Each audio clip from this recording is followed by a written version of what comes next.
মনে রেখো, মুখে মেরেছ কাদা আর ওপরটা দেখাচ্ছ সাদা, মাথাটা হচ্ছে বিষবৃক্ষের ভোদা।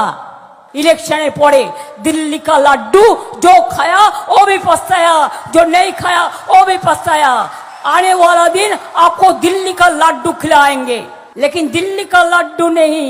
बांग्लार मेয়েরা ক্ষীরের নাড়ু তৈরি করে, নারকেলের নাড়ু তৈরি করে, খইয়ের নাড়ু তৈরি করে, মুড়ির নাড়ু তৈরি করে, তিলের নাড়ু তৈরি করে। এবার তোমাদের জন্য বিচুটি পাতা দিয়ে একটা নাড়ি তৈরি করে দেবো। ওটা তৈরি করে দিলে, গায়ে মাখলে আর একটু চুন মিশিয়ে দিলে ওটা দারুণ সাদা হয়ে যাবে। মনে বর্তমানে ওনার কথাবার্তা শুনে আপনাদের মনে হচ্ছে না যে উনি সত্যি মানসিকভাবে অসুস্থ?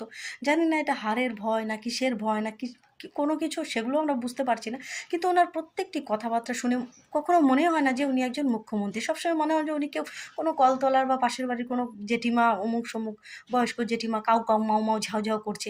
একজন নেতা, তার কথা শুনবো, তার বক্তব্য শুনবো, তিনি শিক্ষা ভালো ভালো কথা বলবেন, কিন্তু সবসময় এরকম কুরুচিকর মন্তব্য, কুরুচিকর কথা, উল্টাপাল্টা রাইমিং, হাবি ঝাবি এ সমস্ত কিছু করে থাকেন।